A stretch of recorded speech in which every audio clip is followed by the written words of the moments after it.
Okay. 1 second, just recording. Yeah. Okay. All good. Yeah. Oh, So good. Okay. today we have Desmond. Desmond is the regional manager from ACU. So he based in Sydney campus. So all right. So by the way, if you do have any questions, you can type your question in the chat box. So by end of this presentation, Desmond will answer your question. All right. Thanks, Desmond. I Yep. hand over to you. Okay. Hello, everyone. Look, welcome to this presentation on ACU. I really appreciate your time. So basically, what I'll do, this is a general presentation about ACU. Of course, any questions you have, please, put those questions in the chat, and then we will go through them afterwards. So let's get started. So ACU, so a bit of introduction about ACU. So ACU, we are a public university. So we are one of the 38 public universities in Australia. So even though we are a Catholic university, or we're called a Catholic university, ACU is actually open to students from all backgrounds, all faiths, all beliefs. So you don't have to be a Catholic to come to ACU. We are a well-ranked university, and we have about only 15% international students. So that's one of the advantages of coming to ACU. We don't have a big proportion of international students. We only have about 15% international students. So this is a bit of a history about ACU. So interestingly, ACU is actually one of the earliest education providers in Australia. So ACU actually, our history goes back to 1857. So back in that time, so about 150, 160 years ago, the Catholic Church actually had a really big network of schools and hospitals in Australia. So because they had all these schools and all these hospitals in Australia, they actually decided to set up their own training colleges for their own teachers and their own nurses. So this is basically how ACU started. So these training colleges were set up in different cities across Australia. So in Brisbane, in Sydney, sorry about that. Sorry, that's my daughter. So the colleges in Brisbane, in Sydney, in Melbourne, in Ballarat, and in Canberra. So these colleges actually merged in 1991. So ACU officially became a university in 1991. So this year we're actually celebrating 30 years officially as a university. And in the last decade, ACU has been one of the quickest growing universities in Australia. So just to give you a bit of an idea about where our campuses are located. So up the very top in Brisbane, we'll have a campus in Brisbane. We have two in Sydney. Very soon we'll actually have three. So at the moment we've got one in North Sydney, one in Strathfield, and we've got one coming up in Blacktown, which will be opening next year. So I'll talk more about that in a little bit. We have a campus in Canberra, campus in Melbourne, campus in Ballarat. So for those who don't know where Ballarat is a regional town in Victoria, so about an hour and a half from Melbourne. We do have a campus in Adelaide. However, please note we don't offer it for international students because it's actually a very small campus. So we don't actually run any programs for international students in Adelaide. We also have our own language center. So if we do have students who cannot get the IELTS score or cannot get the PTE score, they can come and study English with us beforehand. So we do have our own language center in Brisbane, in North Sydney, and in Melbourne. So apart from all these Australian campuses, we actually also have a campus in Rome, in Italy as well. So the campus there is a bit more unique. It's more designed for our students if they go to Europe for like a study tour with the faculty. They'll be based at our Rome campus. And also for all of our undergraduate students, there are a few common units which all students must take regardless of their discipline. And for these units, if they want to, they can actually go and do it at the Rome campus during their, their summer break or their winter break. and then it can still get counted back to their degree. So the Rome campus is really designed for students if they want to have that overseas experience. And again, that opportunity is also offered for international students as well. So in terms of ACU, in terms of our size, we have about 34,000 students in total. So we've got about 26,000 undergraduate students and then just under 7,000 postgraduate students. Our top 5 source countries are, so Nepal is actually our biggest source country, followed by China, India, Vietnam, and USA. And then on the column on the right, you'll see in terms of the campus size. So if you look at them one by one, actually Melbourne is the single biggest campus for ACU. This is followed by Sydney, the 2 Sydney campuses, and then Brisbane. So you'll see that the campuses for Canberra and at Ballarat are a lot smaller because the range of programs offered there are more limited. But the other campuses, the numbers are actually quite big. And the important thing to remember about ACU as well is that with each of our campuses, they're proper campuses. Again, I'll go through that in a little bit more detail afterwards. But our campuses are not, just in a building within the city or the CBD and a couple of levels in a building like that. There are actually proper campuses, with number of buildings, with, full coverage of student support. So that's one of the unique features of ACU is we are scattered, but with each of our campuses, they are proper campuses as well. So just going through, go back. Some of the interesting, ratings for ACU. So for those who are not aware, so ACU is actually the largest provider of graduate teachers and nurses in Australia. So that basically means every year ACU takes in the biggest number of teaching students and nursing students in the whole of Australia. So by default, we also have the largest faculty for nursing and the largest faculty for education in Australia. It's not surprising. Obviously, it's something that ACU has been, this is something that they've been doing for since when it first began back in 1800s. So traditionally, ACU has always had a very strong reputation in programs like nursing and education. Our courses are designed to be very practical.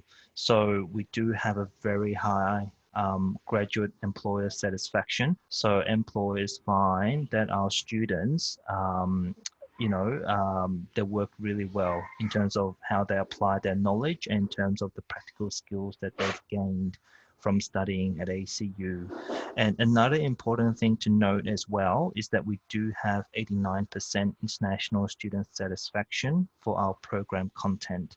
So again, this is very important for us. This means that when international students come to ACU, they feel that they're getting value in what they're learning and then how that applies to them in their working career. So that's very, very important as well. We've scored 5 stars for our campus facilities. And again, look, that's not surprising because ACU has actually grown a lot in the last 10 years. In the last 10 years, the population size of ACU has probably doubled from about 18,000 to about 34,000 to where we are right now.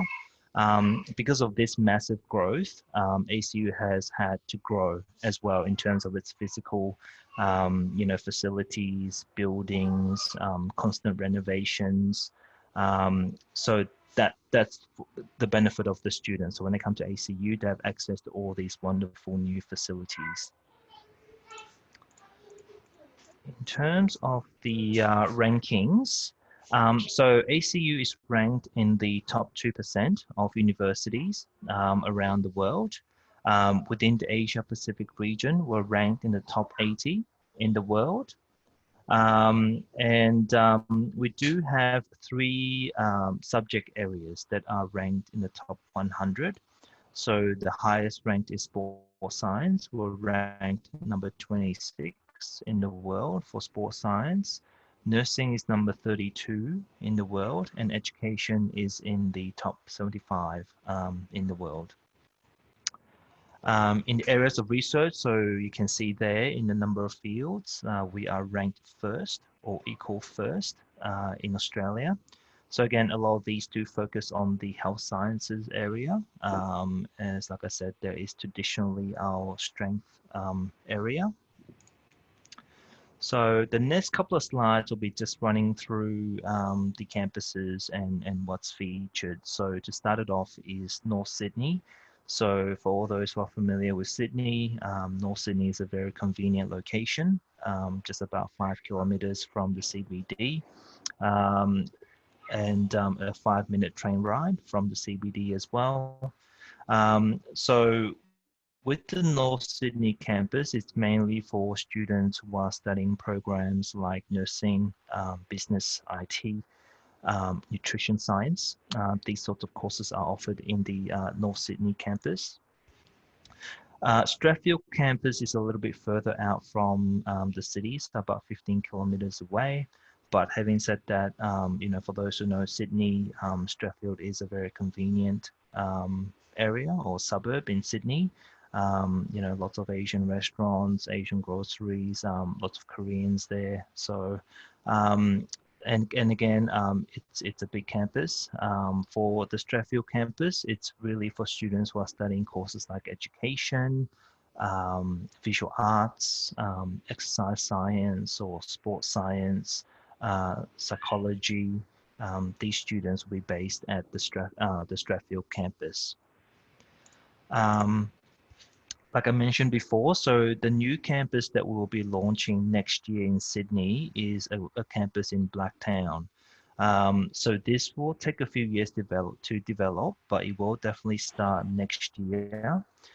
At the moment, we are still looking at which programs will be offered from the Blacktown campus next year, but most likely it's going to be a mixed, maybe of pathway courses and also of actual degree programs as well. So at the moment, we're still waiting to see what courses will be offered at the Blacktown campus, but that's going to be a very interesting new development. Obviously, the Western Sydney area is a growing area. So that's the reason why ACU has wanted to set up a presence in that area as well. So this is the Melbourne campus. So for me, I'm actually based here in the Melbourne campus. Again, like I mentioned before, Melbourne campus is actually the biggest campus out of all the ACU campuses. So by being the biggest campus, it also means that we pretty much offer all the courses that's available at ACU. Really, the only courses that's not offered here in Melbourne is IT. IT is only concentrated in our North Sydney campus, but pretty much most of the other courses, it is available in Melbourne. So in Melbourne, our campus is located in Fitzroy. So again, Fitzroy is a very convenient location. It's very close to the CBD. You get on the tram and with less than 10 minutes, you'll be in the CBD. So it's a very convenient location, very easy access. We've got the tram stops just outside the campus. We've got the Parliament train station that's less than 10 minutes walk away. Very central, very easy location to get to. Brisbane campus. So for Brisbane campus, it's a little bit like Strathfield in Sydney. It's about 14 kilometers from the city. So Brisbane, they've got about 5,000 students there. So in terms of the programs they offer in the Brisbane campus, it is a little bit more limited. For example, they don't offer any postgraduate business courses in Brisbane. But then again, having said that, it is a full campus, so with a range of buildings, facilities, and support services for students. Now we'll get to, I guess, two of our smaller campuses. So this is Ballarat. Ballarat, like I said, it's about an hour and a half from Melbourne, so it is a regional area.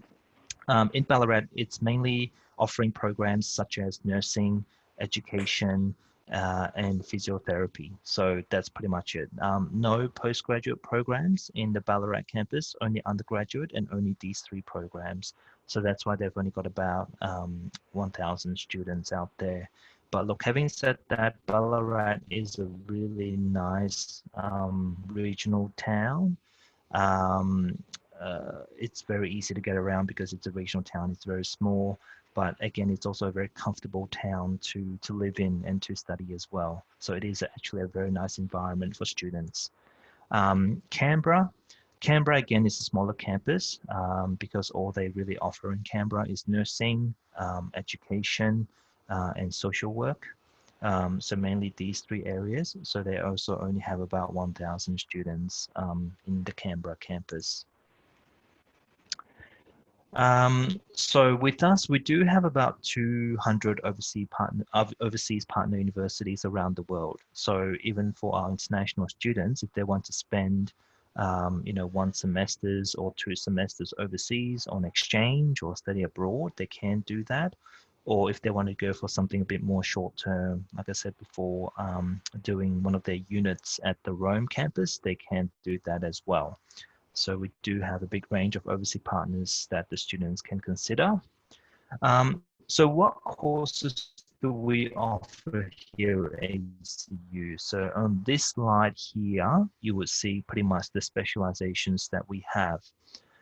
So we mainly focus on areas like health, business, IT, law, arts. So we've got visual arts or creative arts, education, exercise science, nutrition, psychology. So these are the courses that we have. We don't offer any courses in engineering, so we definitely don't have any engineering programs, but business, IT, law, education, health, we definitely have those.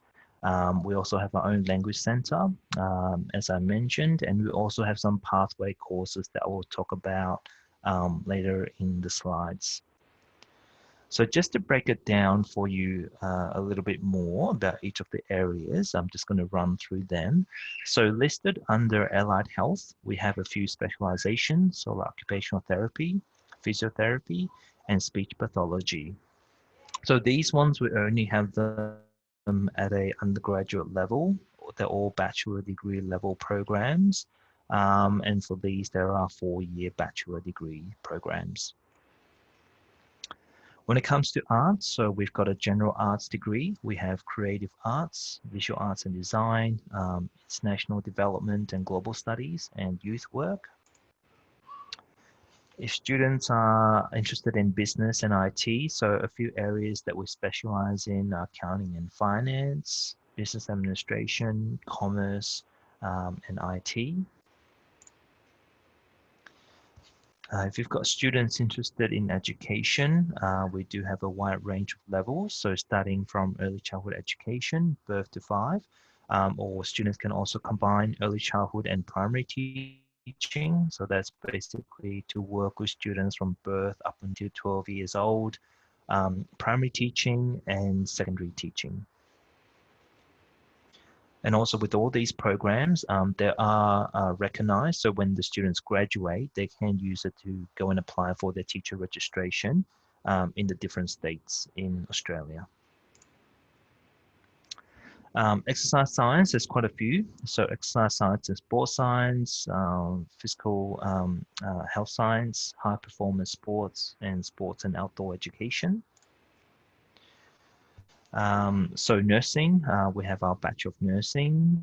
We also have public health, both undergraduate and postgraduate.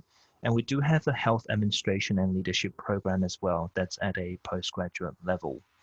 Again, with our nursing program, it is a accredited and recognized program. So when the students do finish their nursing qualification, they can go and use it to apply for a nursing registration here in Australia. Law. So the law is a 4-year degree.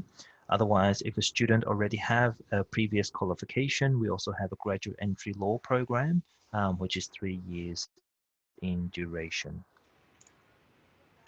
We do have psychology, so both at a bachelor degree level and also at the 4th year graduate diploma level, as well as the master degree levels in psychology as well. So we have a big range of programs in psychology. For sciences, we've got 2 main areas. So we've got biomedical science. So biomedical science has actually become quite popular in the last couple of years, particularly for students if they want to go into more advanced, medical programs. So maybe they want to go into medicine, they want to go into dentistry, they might want to go into optometry, these sorts of programs, and they can't get in directly. So biomedical science is a good step for them, a good starting point for them. If they do well, get good results, and then maybe try and go into these programs at a postgrad or grad entry level afterwards. We also have a Bachelor of Nutrition Science as well. So now I'm just going to run through some of our pathway programs. So a new pathway program that ACU actually started this year is a Foundation Studies program.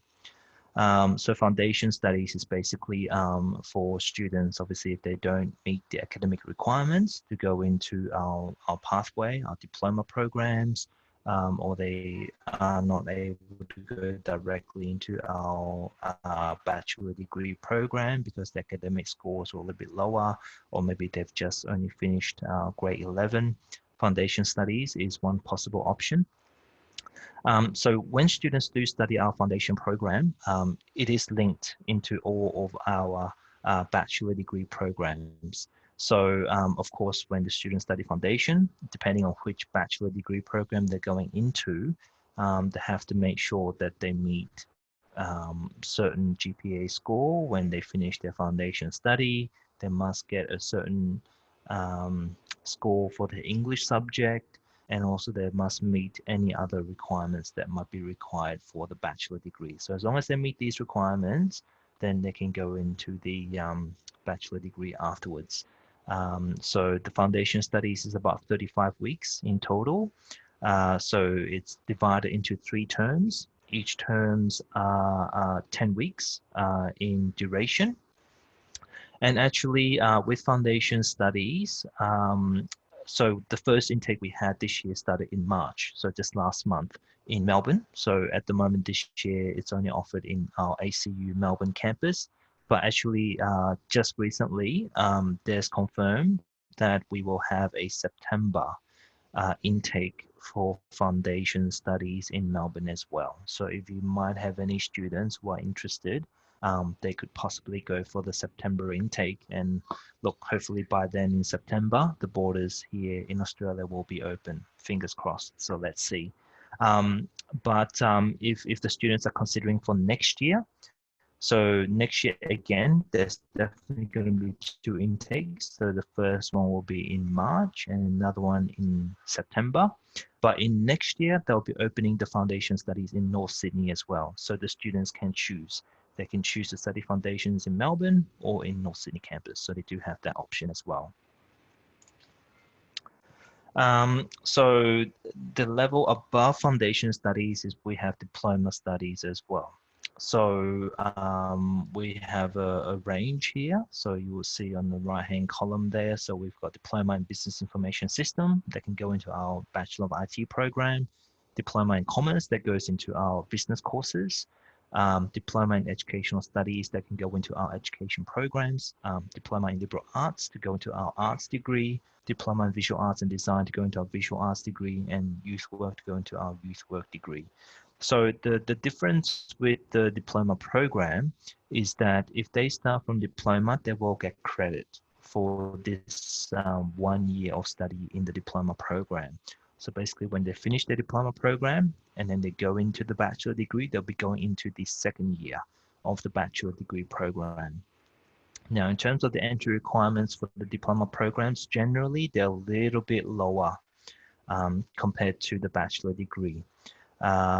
So that's the benefit again. Look, if they just missed the score by a little bit, they can start from the diploma, and then they can still get credit from the diploma program. So at ACU, we do have a big range of student support services as well. So that is always very important.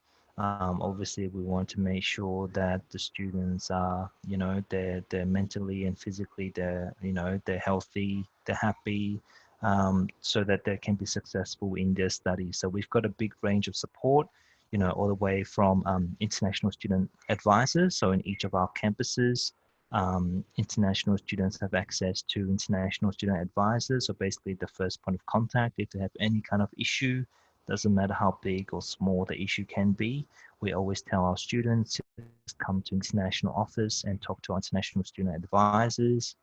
We've got academic skills.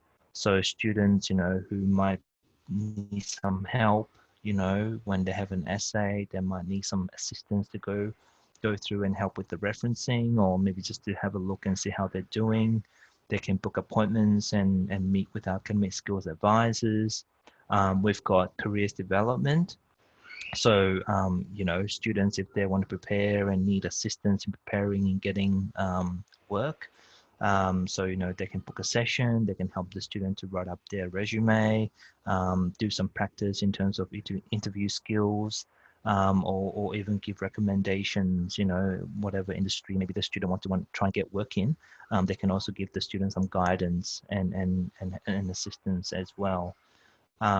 So all these, we do have like PASS as well, so the peer assistance study sessions. So particularly for some of our more common units where a lot of our students do undertake these units, we've got our students who actually run these sessions to basically give additional opportunities, I guess, for the students to attend, to get help, so that to make sure that they actually do well in those units. In terms of health and well-being, we've got professional counselors on campus. So if there's any issues at all, there's always professional counselors that the students can talk to and get assistance from.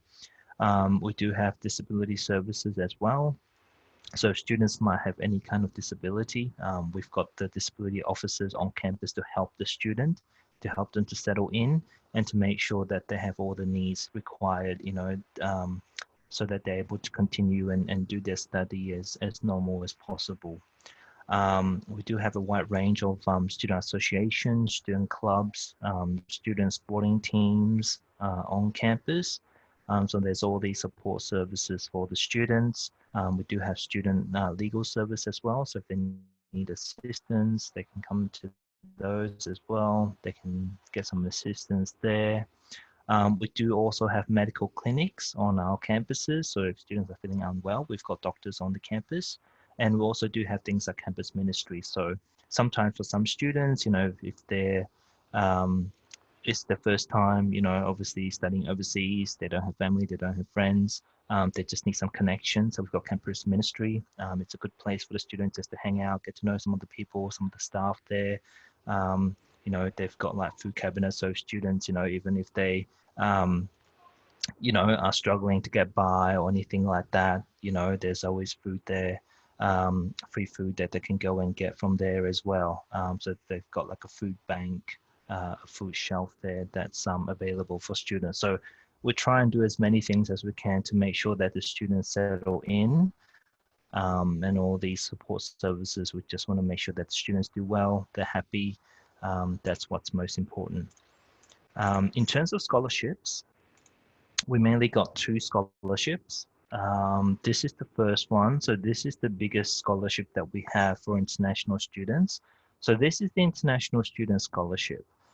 This is open for all international students, but they must be applying for an undergraduate or postgraduate program. So unfortunately, students, if they're applying for foundation studies or for diploma programs, these courses do not count for this scholarship.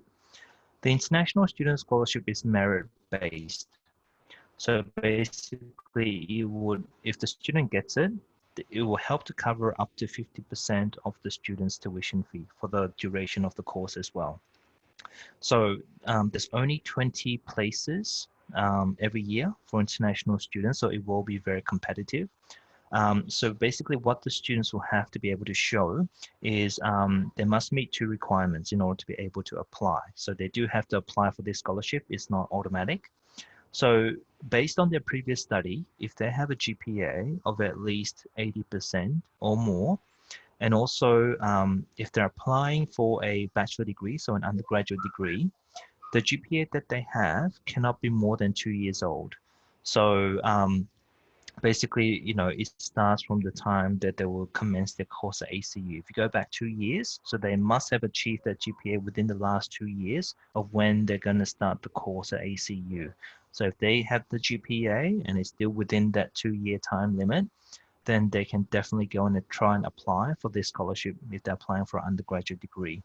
If they're applying for a postgraduate degree, then the GPA, again, they must have at least 80% or above, but the GPA they have cannot be from more than 4 years ago. So cannot be more than 4 years from when they're going to start their course at ACU. So those are basically the eligibility requirements. So if they meet these requirements, what they can do is they must, first of all, apply and get a offer letter from ACU first. So it doesn't matter if they just get like a conditional offer letter first, but what they have to do is they have to look at which semester they're going to commence at ACU. So if they're going to commence their course in, say, for example, July, this upcoming July intake, actually the application is open this month right now. So it normally, if the students are going to start in July intake, they need to apply for the scholarship in April this month. So they must get the conditional offer. They go to our website and online, they just have to put in an online application. If they're going to start the course in February, then they have to apply for the scholarship in September the year before. So if they're going to start in February next year, then they must make sure they get their offer letter before that. And then in September this year, then they go and launch their application online for this scholarship. So yeah, so if they're successful, so basically every semester they'll get 50% scholarship for the duration of their course. So the only thing is they must make sure they maintain about a credit average, so at least about a 68% GPA during their studies at ACU in order to maintain this scholarship. Okay, the second one that we have at the moment is the Global Excellence Scholarship. So this scholarship only applies to our business and IT course. So if any students are applying for our undergraduate or postgraduate business or IT program, they will actually automatically get $5,000 per year scholarship as a fee deduction. And this will actually go, again, for the duration of their course. The only requirement, so this is actually an automatic scholarship, so they don't need to apply. So when they get the offer letter, this scholarship is straight away on the offer letter as well. So it means it's 2,500 per semester.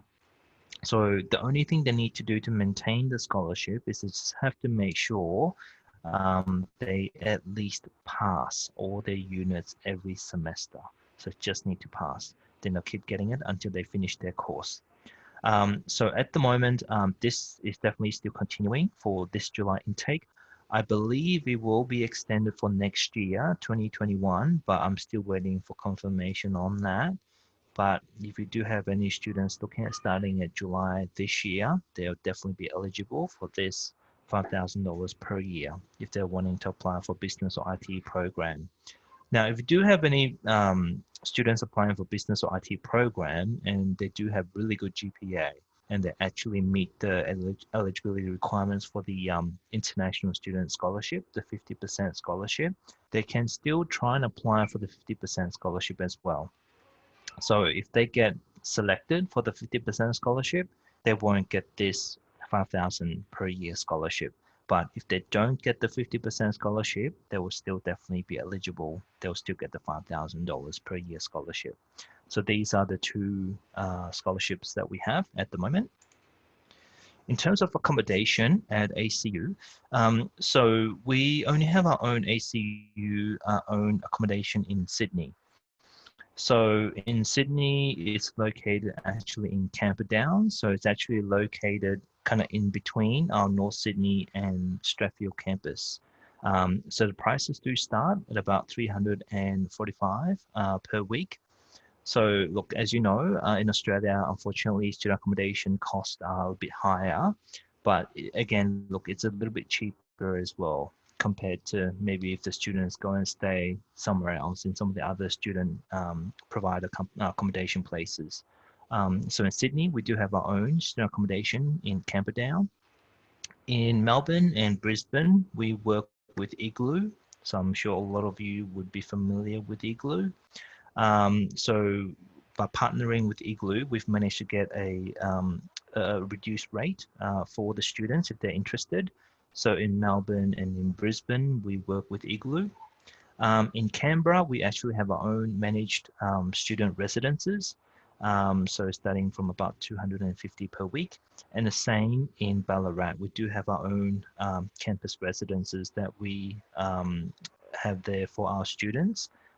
Again, Ballarat's a small town, so you can see it's really quite cheap, starting from about 160 per week. But with these student residences in Canberra and Ballarat, because they're quite, good value, places can be limited. So it's a first come, first serve basis, basically. I think we can skip that. That's basically it. That's the end of the presentation. So what I'll do is I'll quickly just play a video, just a quick video, so you can get a quick overview of our campuses across the different cities. So I'll just play that now for you.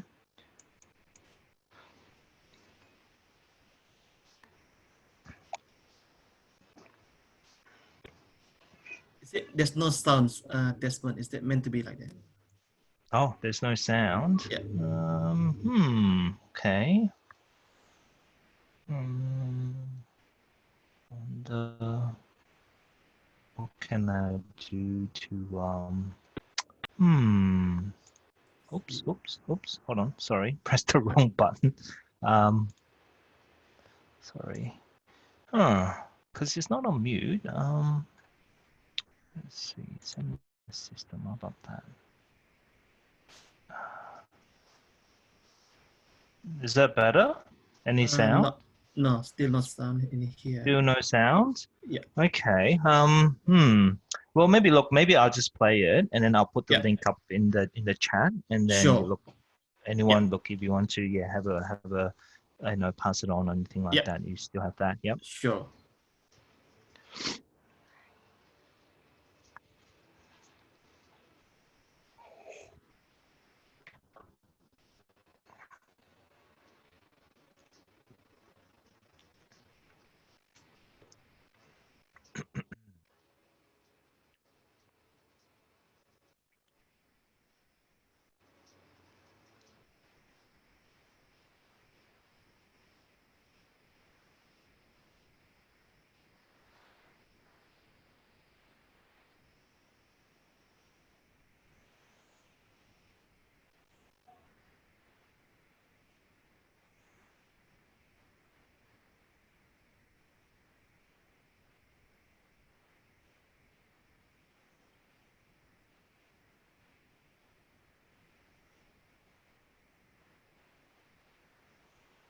Okay. Yep. So yeah, look, just in summary, I guess with ACU, the important things to remember is that we're a university open for everyone. We are a university that provides good value. So when you do some research, compare the tuition fee that ACU at ACU and compared to some of the other universities, our fees are really quite competitive as well. So it's actually affordable. We do have a low percentage of international students, only 15%. not like other universities where it's 30, 40 or over 40%. So when your students come to ACU, they can actually get a proper experience. They go to the classroom. Most of their classmates are going to be local students as well. And we have such a big range of campuses across the different major cities in Sydney, in Melbourne, in Brisbane. So these are the features that make ACU very unique, I think, to any other university. And the good thing as well is, we're very open. So even though we've got about 34,000 students across the different campuses, but we are split up, according to the different campuses. So even in Melbourne, even though we are the biggest campus, we've only got about 11,000 students there. And we're very much involved with the international students. So, for example, for me, I'm always involved at orientation, to greet and say hi to all the new international students when they're starting every semester. So it's really good for me, really satisfying to see, the students where I've maybe recruited, from my regions, and I see them at the campus on their first day. So we're very approachable, we're very open, that's the way, we like to, I guess, look after our students at ACU. So the doors are always open. Any issues, we just get the students come in and talk to us. Yep. Right, that's great. Sure. Yeah. Thanks, Desmond. So we have a question here, Desmond. Can we start with the Q&A? Yeah. Let's start with the questions. Sure. Yep. So I have a question about the scholarship. If Yes. in the first year, the student get 50% scholarship, but in the following year, the student can maintain GPA 80%. Is it possible if the student get 5,000 scholarship in the following year? Yeah, no, look, if they do get the 50% scholarship, they do have to maintain it. They don't have to maintain the 80% GPA, but they must maintain at least a credit average. So that's about 68% GPA. So they must make sure they can at least maintain a credit average, and then they'll still get it. But if they don't at least have that scholarship, they will lose that scholarship. Right. Yeah. Yep. So I think, so they need to maintain credit average. Yeah. Okay. Credit average. Yes. Sure. Yes. Okay. Yep. Yep. Okay. Any other question, guys? Actually, you can unmute your microphone if you have a question, or you can type it in the chat box. Yeah, look, any questions you might have, about programs, entry requirements, the campus, anything you might want to know while I'm here, look, please ask a question. Sure. So what you advise, Desmond, if those students already get the offer for July intake? Yep. So do they need to defer the intake, or you think they just study online during Good question, Johnny. Look, at the moment, we're still processing everything as normal. Obviously, that's the way for us to get prepared, which is to assume that we're going to have a normal July semester intake, until we're told by the government that, look, Australia's still going to be in lockdown for that time. So what we're doing, or what we have at least confirmed at the moment, is if there are students who are studying like a package program, so they might have to do English first plus a degree program, we'll definitely be running our English programs online. So for example, if students might need to study English for rest of this year and then only start the degree next year, they can definitely proceed and start the English studies online if they're happy to do that. I know some students or parents may not like that idea of doing online studies, but if they want to just at least get going, our English programs will be available online.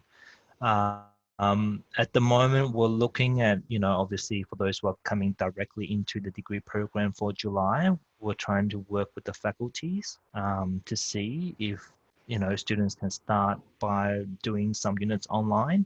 So we're working on that at the moment, but I think that's probably going to be the scenario that we'll be facing with, I think, for everyone. So I think that's going to be another option as well, which is to start doing units online. But that is to be confirmed. But definitely, if they're studying with English first, they can do the English component online. Yep. Okay, great, sure. So we have another question here in the chat box. So how much for the EAP course in 35 weeks? 35 weeks, yep. So EAP program for this year is 380 per week. There's no fees. They only pay weekly tuition fee. So there's no enrollment fee. There's no materials fee. So all they pay is according to the number of weeks. So it's basically 35 times 380 per week. Yeah,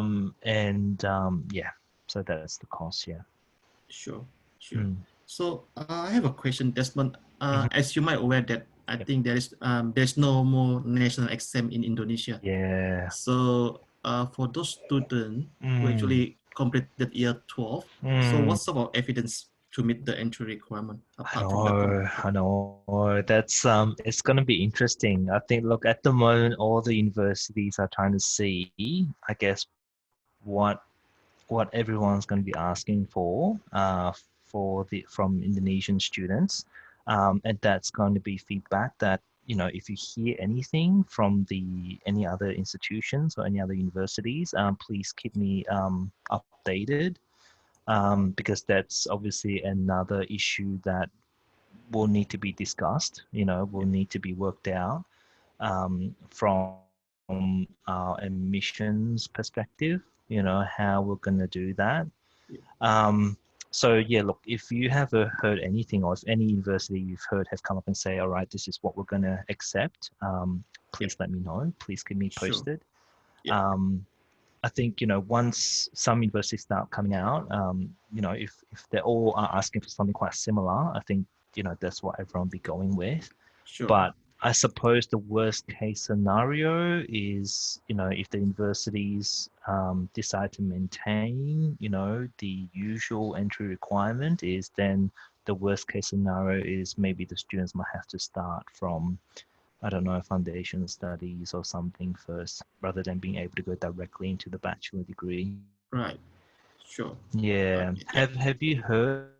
Yes, actually, anything from any other I have universities so checked far? with some institution, and they actually verbally mentioned that they will accept their final report, like year 12 report, or or the year 12 completion high report. school. Yep. Year 12 report. Yeah, or the completion from the Right. school. Okay. Yeah. So, Yeah. I mean, that's what I've heard. I've asked around. That's what I'm hearing as well. But I think at the moment, just no one's been, I guess, brave enough to actually put it down on paper and say, yeah, this is what we're gonna, this is what we're gonna accept. Yeah. So, yeah, I know. So yeah, look, it's I suppose quite soon we'll have something, but at the moment it's still a bit up in the air, unfortunately, with that for Indonesian students. Yeah. Okay. Sure. I have another question here in the chat box, Desmond. Yep. So, is the EAP course held in the same place or building? Yeah. So the language centers are actually owned by ACU. So the benefit there is, not like some other institutions that actually outsource it.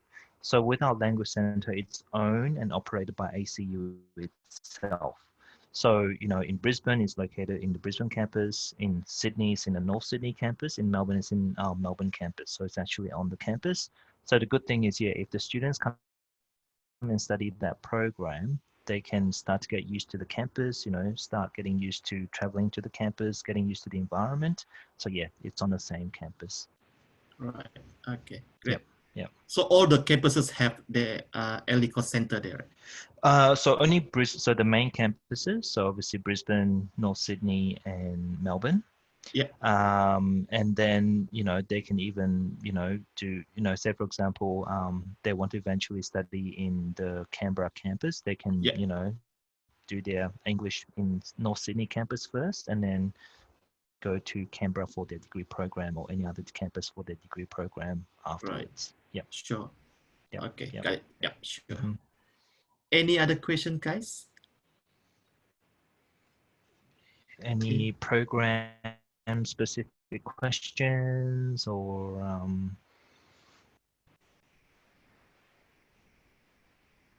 and I guess I'll quickly mention, so if you do have any students interested in nursing, there are some changes which came in in very late December last year. So if you have students who are interested in nursing, unfortunately, if they apply now for like a future intake, Yep. they do have to get IELTS 7. So IELTS 7 or BANS 7 before they start their course. They do have to get that now. So that's a new requirement introduced by the nursing board. So that's basically everywhere at all universities now for nursing. They can still study like EAP and do, you know, English program to help them to kind of prepare. But even after they finish the EAP program, nursing is one of those where they'll still be required to make sure they get IELTS 7 or PTE 65. Yeah. Yeah. Sure. Yeah. Okay. Mm. All right. Great. So I think there's no other question. Another question? Yeah. I will circulate all the PowerPoint presentation to all Yep. of you guys. Yeah. Oh, sorry. Mm. I have another question here. Yes. Sorry, just 1 second. Just want to ask the GT requirement for offshore Vietnam. Okay. Um, okay, GT requirements. So I guess it's going to be pretty standard Yeah. for offshore Vietnam. Yeah. So usually with GT assessments, Sorry, so obviously Desmond, asking for there's the another financial continuous question. So documents. sorry, Desmond. They just said in Yep. regard to the finance and IELTS requirement. Oh, okay. Okay, the finances, look, I can't remember off the top of my head exactly, I guess, what the finance will be requested. But basically, what the process will be is, so say offshore Vietnam, the student will probably get a provisional offer letter first, so they can't actually accept the offer letter. So with the provisional offer letter, they have to go through the GT assessment process. So when they do get the provisional offer letter, they'll also get a GTE questionnaire form from ACU. So that form, they basically have to answer the questions on that form. And then on the form, you'll also indicate in terms of the finances, what's required, you know, what documents they have to provide. And then also they have to provide a statement of purpose, and we will also provide a guide that will basically give very detailed information as to what information has to be included in the statement of purpose. So basically, you know, if you do see that you get a provisional offer, just follow the guide. So the guide for writing SOP, make sure the student actually, you know, addresses each of the point. So one thing that's for sure with the SOP, definitely cover each of the questions that's mentioned in the guide. And then as you go along filling out the GT questionnaire, it will tell you exactly what you need to provide. So in terms of the financial documents or anything else, the information will be there. Yeah. Sure. Yeah. Okay, great. Yeah. So we have another question here, Yeah. Desmond. So any placement test or replace the IELTS or PT at the moment because the center closed? Yeah, close. For Yeah. example, Duolingo or ASU online tests. Yeah, yeah. So look, at the moment, we do have our own ACU English test. But all along, that test could only be done, you know, on campus. So student had to be, you know, in Australia and on campus. But we are looking at making it online for our own ACU English test. So that is in development at the moment. So we're still also obviously waiting to see when it can be offered to offshore students. So that could be one possible option. But yeah, with IELTS and PT, it's a hard one because I know those are the most popular ones. But for us, we also accept some other English proficiency scores, such as Cambridge, but I don't know how common that might be in some of the offshore markets. We also accept TOEFL IBT. So um, so these are some of the other, you know, test scores that the students can maybe take instead of PT or IELTS. Not ideal, but we do accept those scores as well. Right. Mm. Sure. Yep. Okay. Right. Yep. Mm. Okay. I think there is no more questions. Oh, hang on. I have one more question here. The Okay. merit scholarship is Yep. available for Yep. 20 students only. Is that correct? Is that 20 for both Yeah, so undergrad and postgrad? yes.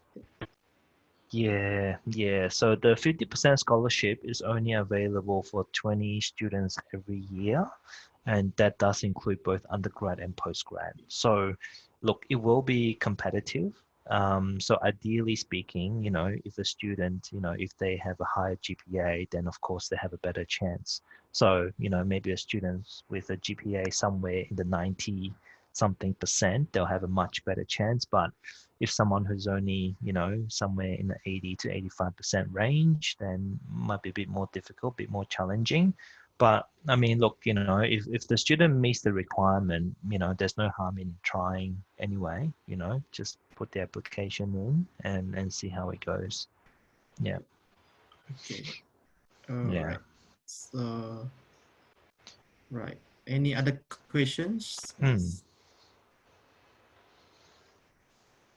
No? Yep. No. I think there's no more questions, Okay. Desmond. Yep. So thanks a lot, Desmond, for your No, time. anytime. Yep. So it's very informative. So yeah. So for all the participants, if you do have any question, please let us know or contact one of our team. So we're happy to assist you. If we couldn't get the answer, we will get back to Desmond for the answer. Yeah. Yeah. Yep. Okay. All right, guys. Okay. I think we end this webinar. So stay safe and healthy. Take care, guys. Take care, everyone. Bye. Bye-bye. Thank you. Thank you. Thanks, Johnny. Bye. Bye-bye. Thank you. Thanks. Bye.